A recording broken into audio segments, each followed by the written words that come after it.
IELTS speaking টেস্টে আমাদের করা 9টি কমন মিস্টেক বা ভুল সম্পর্কে আজকে আমরা আলোচনা করব। তো একদম প্রথমে আমরা যেই ভুলটা নিয়ে কথা বলবো সেটা হচ্ছে আমাদেরকে যখন একটা প্রশ্ন করা হয় আমরা সেটার জবাব যদি খুব অল্প শব্দে দিয়ে দেই বা খুব ব্রিফলি দিয়ে দেই তাহলে কিন্তু সবসময় এটা আমাদের জন্য ভালো হবে না। আপনাদেরকে একটা এক্সাম্পল দিই। মনে করেন আপনাকে জিজ্ঞেস করা হলো, do you live in a house or an apartment? আপনি জবাব দিলেন আ হাউস। অ্যান্সার কিন্তু ভুল না, কিন্তু আপনার কি মনে হয় না যে এই উত্তরটা আমরা আরেকটু ইলাবোরেটলি, আরেকটু গুছিয়ে, আরেকটু বড় করে দিতে পারতাম? তাহলে কিন্তু আমাদের ভালো মার্ক আসার চান্সটা আরো বেড়ে যেত।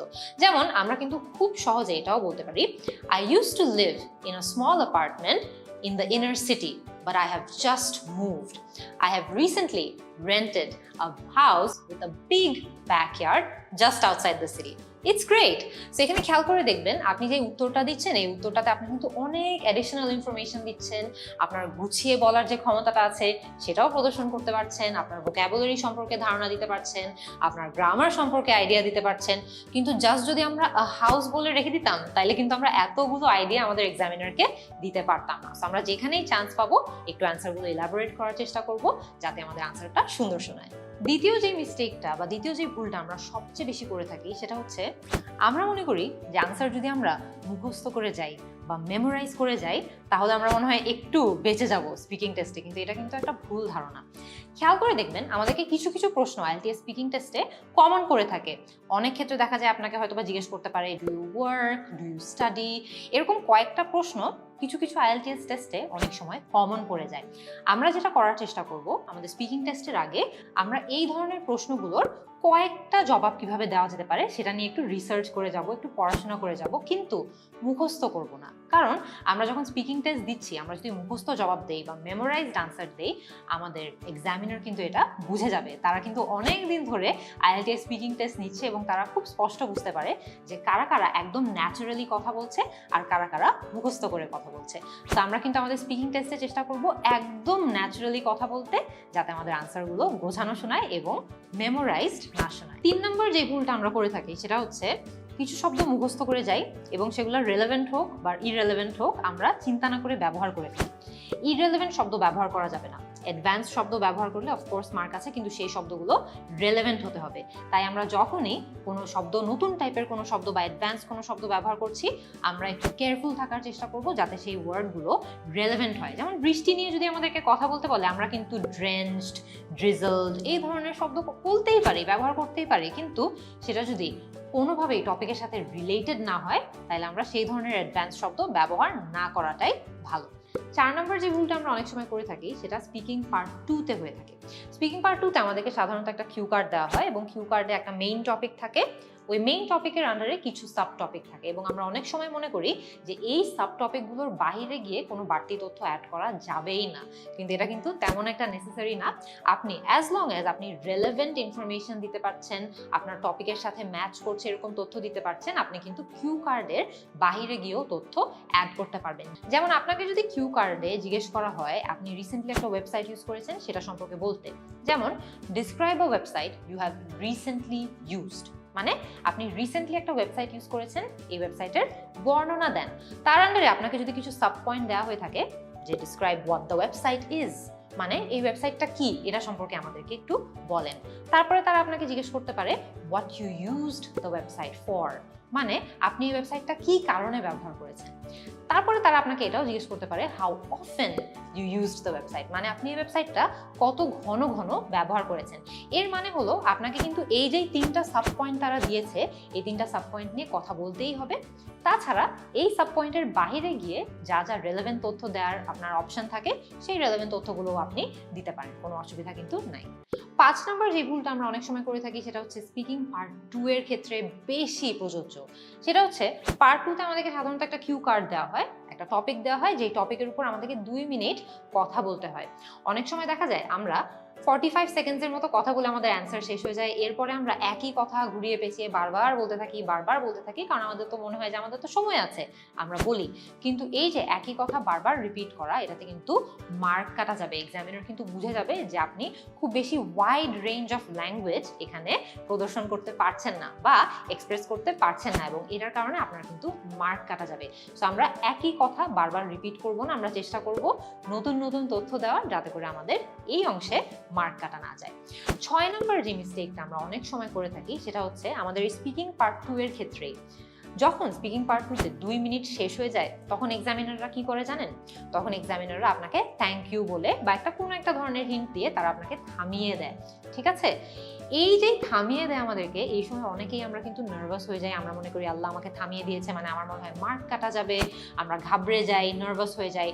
এটা কিন্তু কোনো সমস্যা নাই। স্পিকিং পার্ট 2 তে এটা খুবই নর্মাল। আপনার যদি 2 মিনিটের যেই টাইমটা থাকে, 2 মিনিটের যেই সময়সীমাটা থাকে সেটা যদি শেষ হয়ে যায় তাহলে কিন্তু এক্সামিনার আপনাকে থামিয়ে দিবেই। এটাই রুল, এটা কিন্তু কোনো নেগেটিভ দিক না। আমাদের বরং যেটা করতে হবে, আমরা বেশি বেশি করে প্র্যাকটিস করলে আমাদের নিজেদেরও কিন্তু একটি আন্দাজ হয়ে যাবে যে আমাদের 2 মিনিট মার্কটা কখন আসলে শেষ হচ্ছে, কতক্ষণ কথা বললে বা কতটুকু কথা বললে আমাদের আসলে ওই 2 মিনিট সময়টা হয়। সেটা আপনারা যত বেশি প্র্যাকটিস করবেন তত আপনাদের আইডিয়া হবে। তাও যদি আপনাদেরকে 2 মিনিট পরে থামিয়ে দেওয়া হয়, এটা কিন্তু খুবই নর্মাল, এটার জন্য আপনি কোনো মার্ক হারাবেন না, সো রিল্যাক্স। 7 নম্বর যে ভুলটা আমরা আমাদের স্পিকিং টেস্টে করে থাকি সেটা হচ্ছে আমরা ভাবি কোনো একটা প্রশ্ন যদি আমরা না বুঝে থাকি তাহলে এক্সামিনারকে সেটা রিপিট করতে বলা যাবে না। খেয়াল রাখবেন, স্পিকিং পার্ট 3 তে বিশেষ করে আমাদেরকে কিন্তু কিছু কিছু কোয়েশ্চেন জিজ্ঞেস করা হয় যেগুলো একটু কমপ্লেক্স হয় বা যেগুলোতে আমাদের অনেক ইলাবোরেট করা লাগে। ধরেন কোনো একটা জিনিসের এফেক্টিভনেস সম্পর্কে আপনাকে জিজ্ঞেস করলো, কোনো একটা জিনিস আপনার ভালো লাগে নাকি ভালো লাগে না সেটা সম্পর্কে আপনাকে জিজ্ঞেস করলো, সেটার কারণ জানতে চাইলো। সেগুলো কিন্তু একটু কমপ্লেক্স ধরনের প্রশ্ন, যেগুলো 1-2 লাইনে আনসার দেওয়া একটু ডিফিকাল্ট বা 1-2 শব্দে আনসার দেওয়া একটু ডিফিকাল্ট, এগুলোতে একটু ইলাবোরেট করতে হয়। এই টাইপের প্রশ্নগুলো যদি আপনি না বুঝে থাকেন, প্লিজ এক্সামিনারকে বলবেন could you repeat that, could you repeat that. খুব সিম্পল। এটা যদি আপনি বলেন আপনার মার্ক কাটা যাবে না, বরং আপনি যদি এটা জিজ্ঞেস না করে প্রশ্নটি না বুঝে আপনি যদি অ্যান্সার দেওয়া শুরু করে দেন তাহলে এটার খুব বড় একটা চান্স থাকে যে আপনার অ্যান্সারটা অফ টপিক হবে। আপনার অ্যান্সার অফ টপিক হয়ে গেলে কিন্তু আপনি আরও বেশি মার্ক হারাবেন। রিপিট করতে বললে কোনো ধরনের সমস্যা নেই, বরং স্মার্টলি যদি আপনি রিপিট করতে বলেন তাহলে এটা আরও ভালো। অফ টপিক যাওয়ার চেয়ে রিপিট করতে বলাটা আরও বেটার। 8 নম্বর যে ভুলটা আমরা অনেক সময় করে থাকি সেটা হচ্ছে গ্রামার নিয়ে বেশি টেনশন করে আমাদের ফ্লুয়েন্সি বা আমাদের উচ্চারণগুলোকে একটু এফেক্ট করে ফেলি। আপনাদেরকে বলি, আপনারা যখন কোনো একটা প্রশ্নের জবাব দিচ্ছেন, আপনারা যদি কনস্ট্যান্টলি ভয় পেতে থাকেন যে আচ্ছা আমি কি সঠিক প্রেপোজিশন ইউজ করলাম নাকি, আমি কি সঠিক আর্টিকেল ইউজ করলাম নাকি, আমার গ্রামারটা ঠিক ছিল নাকি, আপনি যদি এটা নিয়ে খুব টেনশনে থাকেন তাহলে কিন্তু আপনার ফ্লুয়েন্সির মার্ক যাবে, আপনার প্রোনাউন্সিয়েশনেরও খুব একটা খারাপ এফেক্ট পড়তে পারবে। এবং সবচেয়ে কনসার্নিং হচ্ছে আপনি যত বেশি টেনশন করবেন গ্রামার নিয়ে তত বেশি দেখা যাবে গ্রামারেও আপনার ভুল করার চান্স বেশি হয়ে যাবে। সো আমরা যেটা করব, আমরা আমাদের স্পিকিং টেস্টে মেইন পরীক্ষাটাতে যাওয়ার আগে আমরা স্পিকিং এর অনেকগুলো প্র্যাকটিস টেস্ট দিব, ঠিক আছে? আমাদের ফ্রেন্ডদের সাথে দিব, আমাদের কোনো মেন্টর থেকে থাকলে তাদের সাথে দিব, এবং আমাদের ফ্লুয়েন্সিটা বা আমাদের যে একটা ফ্রিলি কথা বলার যে একটা অ্যাবিলিটি থাকে না, সেটাকে আমরা একটু বিল্ড করার চেষ্টা করব, যাতে করে মেইন এক্সামের দিন আমরা শুধুমাত্র একটা জিনিস নিয়ে যাতে নার্ভাস না হয়ে যায়। সেটা গ্রামার হতে পারে, সেটা ফ্লুয়েন্সি হতে পারে, সেটা প্রোনাউন্সিয়েশন হতে পারে, কোনো একটা জিনিস ধরে আমরা যাতে বেশি নার্ভাস হয়ে না যাই, কারণ সেটা হলে কিন্তু সেটার মার্কও হারানোর একটা সম্ভাবনা থাকে এবং তার আশেপাশে অন্যান্য যে ফ্যাক্টরগুলো আমাদের স্পিকিং টেস্টে অ্যাসেস করা হয় সেগুলোতেও আমাদের একটা প্রভাব পড়ার চান্স রয়ে যায়। 9 নম্বর যে ভুলটা আমরা অনেক সময় করে থাকি সেটা হচ্ছে একটা প্রশ্ন জিজ্ঞেস করা হলে একদম ফার্স্ট যে আইডিয়াটা মাথায় আসে সেটা নিয়ে কোনো চিন্তা ভাবনা না করে অ্যান্সার করা বা অ্যান্সার বলে দেওয়া। আমরা চেষ্টা করব এটা না করতে, কারণ স্পেশালি স্পিকিং পার্ট 3 তে আমাদেরকে যেই ধরনের প্রশ্নগুলো করা হয় সেই টাইপের প্রশ্নগুলো কিন্তু একটু কমপ্লেক্স হয়, একটু ডিপ হয়। মানে এই প্রশ্নগুলোর মাধ্যমে এক্সামিনার কিন্তু আপনার থট প্রসেস সম্পর্কে একটু জানতে চাচ্ছে, আপনার পার্সপেক্টিভ, আপনার ওপিনিয়ন, আপনার মতামত সম্পর্কে তারা একটু জানতে চাচ্ছে। সো এই টাইপের প্রশ্নগুলো আপনি যদি একদম ফার্স্টেই আপনার মাথায় যেটা আসে, কোনো বেশি চিন্তা ভাবনা না করে আপনি যদি উত্তর দিয়ে দেন তাহলে কিন্তু আপনার আইডিয়াগুলো এনাফ কমপ্লেক্স হবে না, বা আপনাকে যে প্রশ্নটা করা হচ্ছে আপনি সেটার যথাযথ উত্তরটা দিতে পারবেন না। যদি ইমিডিয়েটলি কিছু আমাদের মাথায় নাও আসে, আমরা চেষ্টা করব খুব ইন্টারেস্টিং কিছু ফ্রেজেস ব্যবহার করে আমাদের নিজেদেরকে ওই সময়টা দেওয়া, যাতে আমরা ওই সময় নিয়ে একটু চিন্তা করে উত্তরগুলো দিতে পারি। যেমন আই থিঙ্ক, অথবা I agree with you on this, I reckon, I suppose, এই টাইপের কতগুলো ইন্টারেস্টিং ফ্রেজেস আছে। এই ফ্রেজেসগুলো আমাদেরকে একটু সময় দেয় যাতে আমরা চিন্তা করতে পারি, একটু চিন্তা করার সময় পাই এবং তারপরে আমাদের উত্তরটা দিতে পারি। আবার এটা খেয়াল রাখতে হবে, পার্ট 2 এর মতো আমাদেরকে কিন্তু এখানে 2 মিনিট সময় দেওয়া হবে না বা 1 মিনিট সময় দেওয়া হবে না, আমাদেরকে কিন্তু সাথে সাথেই বলার ওই ক্ষমতাটা রাখতে হবে। বাট কিছু ইন্টারেস্টিং টিপস অ্যান্ড ট্রিক্স, যেমন এই যে কতগুলো ফ্রেজেস আপনাকে শিখালাম, এরকম অনেকগুলো ফ্রেজেস আছে, এগুলো ব্যবহার করে আমরা একটু সময় দিতে পারবো যাতে আমরা আমাদের আইডিয়াগুলো সুন্দর করে বিল্ড করতে পারি এবং আমাদের জবাবটা দিতে পারি।